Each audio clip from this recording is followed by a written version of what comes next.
सरजमीन पर सिंध से उठकर जरदारी जैसे लोग, पंजाब से उठकर नवाज शरीफ जैसे लोग आकर सियासत कर रहे होते हैं, जलसे कर रहे होते हैं, यहाँ ताकि यहाँ पे डेथ स्पॉट्स के कारिंदे हुकूमत कर रहे होते हैं। मगर इसको खतरा हुआ कि बलोच अपनी सरजमीन पर एक पुरअमन इज्तिमा करने जा रहे हैं। इस बात से अंदाजा लगा लें कि ये एस्टेब्लिशमेंट किस कदर कमजोर एस्टेब्लिशमेंट है कि इसको नहत्ते लोगों के एक इज्तिमा से खौफ है, इसको एक डॉक्टर मारंग से खौफ है कि इसको एक डॉक्टर मारंग से खौफ है, क्योंकि ये एक मारंग उनके हजारों लांछशुदा उन नाअहल लोगों से बढ़कर है और उसकी एक आवाज पर पूरा बलूचिस्तान निकलकर गोली खाने को खड़ा होता है।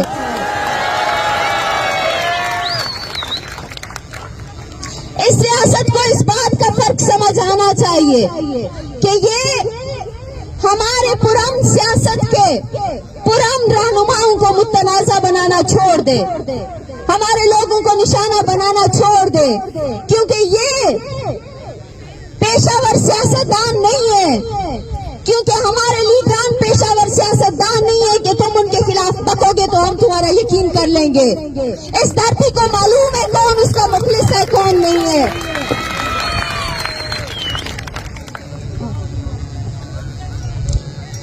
मैं आप सब लोगों को ये भी बताना चाहती हूँ कि इस सियासत ने न सिर्फ ये कि हमें जबरो इस्तबदाद का निशाना बनाया, बल्कि इसने हमारी ही जमीनों को इंसानी फैक्ट्री के तौर पर यूज करके एफसी और अपने दीगर एजेंसियों में लोग भर्ती किए। ये सियासत की कॉलोनियलिज्म की उन पॉलिसियों का हिस्सा है कि जो हमें गुलाम दर गुलाम करने के चक्कर में है। मगर आज बलूचिस्तान का चप्पा चप्पा उस रियासत के खिलाफ खड़ा है। हम यहाँ से महज 14 कोचिस गए थे, हम गवादर तक पहुँच भी नहीं पाए, मस्तूंग से लौट रहे थे। हमने वहाँ पे हड़ताल किया हुआ था, गाड़ियाँ रुकी हुई थी, लेकिन हमारे लौटने पर उन्हीं ट्रक के ड्राइवर्स अपने छत पे खड़े होकर मिट्टी का निशान बना के खड़े हो गए। ये उस रियासत की शिकस्त है। इस रियासत की हर रुकावट हमें मजबूत कर रही है और हमने इनकी बौखलाहट को, इनके डर को खत्म नहीं होने देना और हमने अपनी कौमी जिम्मेदारी से पीछे नहीं हटना। आज अगर बलोच इस मकाम पर आकर खड़ा है, क्या आज बलोचों की इतनी बड़ी तादाद अपने हक के लिए, अपने हक से आगाह है और अपने हक के लिए निकलकर बंदूक उठाने को तैयार है, तो हमें इस बात का भी अंदाजा होना चाहिए कि हमारी कौमी जिम्मेदारियां किस कदर बढ़ गई है। बलोच की जदोजहद ये नहीं है कि आज का जलसा हुआ और आप लोग बलोच जोहद से दस्तबरदार हो गए। हमें आखिरी दम तक बलोच तहरीक का साथ देना होगा। हमें उन बुराइयों को, उन लोगों को पहचानना होगा जो हमारी धरती को बर्बाद कर रहे हैं और ऐसे बुराइयों का और इस तरह की पॉलिसियों के खिलाफ डट कर खड़ा होकर इनका खात्मा करना होगा। और सबसे बढ़कर हमें पुरअमन रहना होगा, क्योंकि हम एक महज़िब कौम है और हमारी तहजीब की सबसे बड़ा जो है ना सबूत यही है कि हम इस रियासत की बंदूक के आगे पुरअमन तौर पर खड़े हैं। इस रियासत के हाथ में बंदूक है, हमारे हाथ खाली हैं। आप इसकी बुज़दिली का इस बात से अंदाजा लगाएं कि इस रियासत के लिए बलोच नौजवान तो क्या, इसका सबसे बड़ा दुश्मन तो वो माँ है जिसके हाथ में अपने लापता बेटे की तस्वीर है। इस रियासत को खौफ है जाकिर की माँ से, इस रियासत को खौफ है राशिद की माँ से। हमें इस रियासत के खौफ को खत्म नहीं होने देना, क्योंकि हमारे पास अवामी ताकत है। बलोच कौम इस वक्त डॉक्टर मारंग के साथ खड़ी है और बलोच कौम जानती है कि लीडरशिप कभी गैर की नहीं होती, लीडर हमेशा अपनी सरजमीन से निकलते हैं।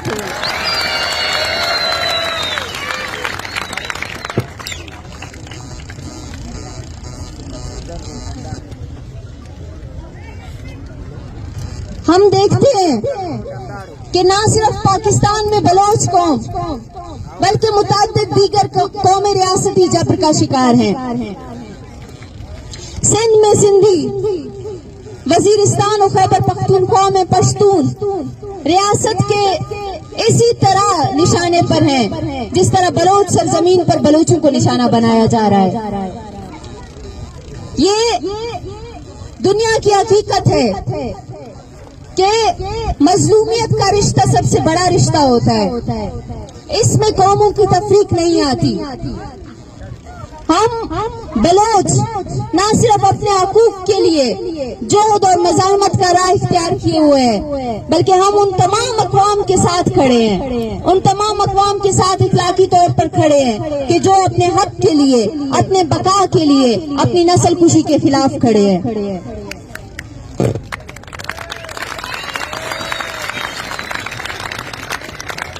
कार्ल मार्क्स ने कहा था कि उन सब रिश्तों का तख्ता उलट देना चाहिए जिसमें इंसान की कदर ना हो, जिसमें इंसान को शर्फ हासिल ना हो, जिसमें इंसानी जान की कीमत ना हो। और इस वक्त रियासत पाकिस्तान का बलूचिस्तान से वो ही रिश्ता है कि जिसमें एक बलोच इंसान के जान की कीमत नहीं। हम नहीं मानते इस रिश्ते को, हम नहीं मानते रियासतों बलूचिस्तान के इस रिश्ते को। बलोच राजी मुच्छी सिर्फ एक जलसा नहीं बल्कि एक रेफरेंडम है।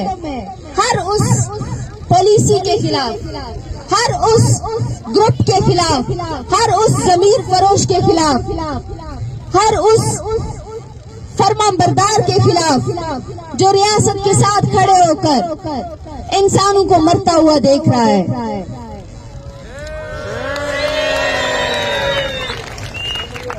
हम बलोच आज यहाँ बैठकर इस बात का इरादा करते हैं कि इस रियासत ने हमसे हमारे जीने का हक तो छीन लिया है, इस साम्राज्य ने हमारा जीने का हक तो छीन लिया है। अब हम अपने मरने का हक इस्तेमाल करेंगे और इस रियासत को बताएंगे कि हम तुम्हारी अंधी गोलियों का निशाना बनकर मरने के लिए तैयार नहीं है।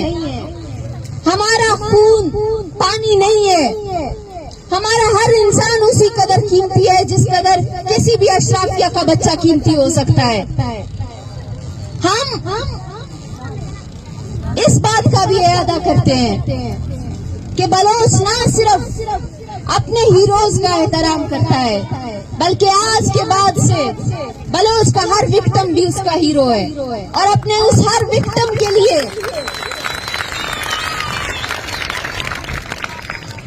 और कैंसर से लेकर अंधाधुंध गोलियों तक, मशकशुदा लाशों से लेकर लापता अफराद तक हम हर उस फर्द का नाम लिखकर याद रखेंगे। हम हर उस फर्द का नाम याद रखेंगे कि जिसे इस रियासत ने बलोच होने की बुनियाद पर निशाना बनाया। आज अगर ये रियासत ये प्रोपेगेंडा करती है कि बलोच को जो है ना गैर मुहज़्ज़िब है, बलोच कौम मुतशद्दिद है, तो इस रियासत के पास हम ये सबूत दे सकते हैं कि हम यहाँ पे पुरअमन बैठे हैं और यहाँ पीछे तुम्हारे ही लोग बंदूक लेकर हमारे लिए खड़े हैं। हम इस रियासत को ये पैगाम देना चाहते हैं कि तुम जबर के साथ इंसानों को कत्ल करके कभी भी अपने इस्तबदाद को जारी नहीं रख सकते।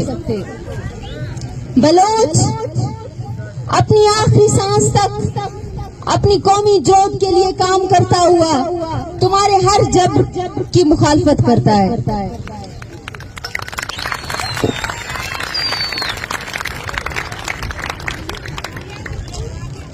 मैं चाहती हूँ कि आप इन नारों में मेरा साथ दें।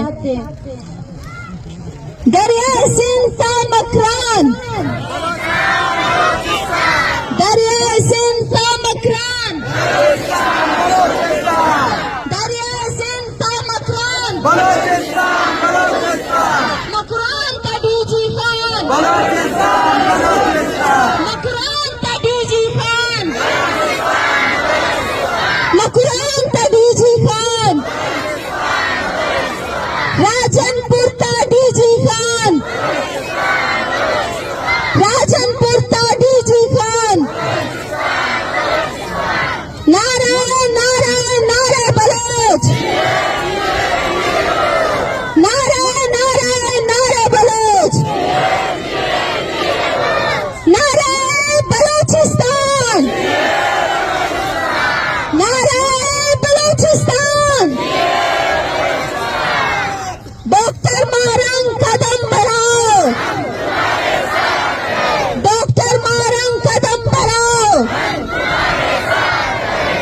एटवार बस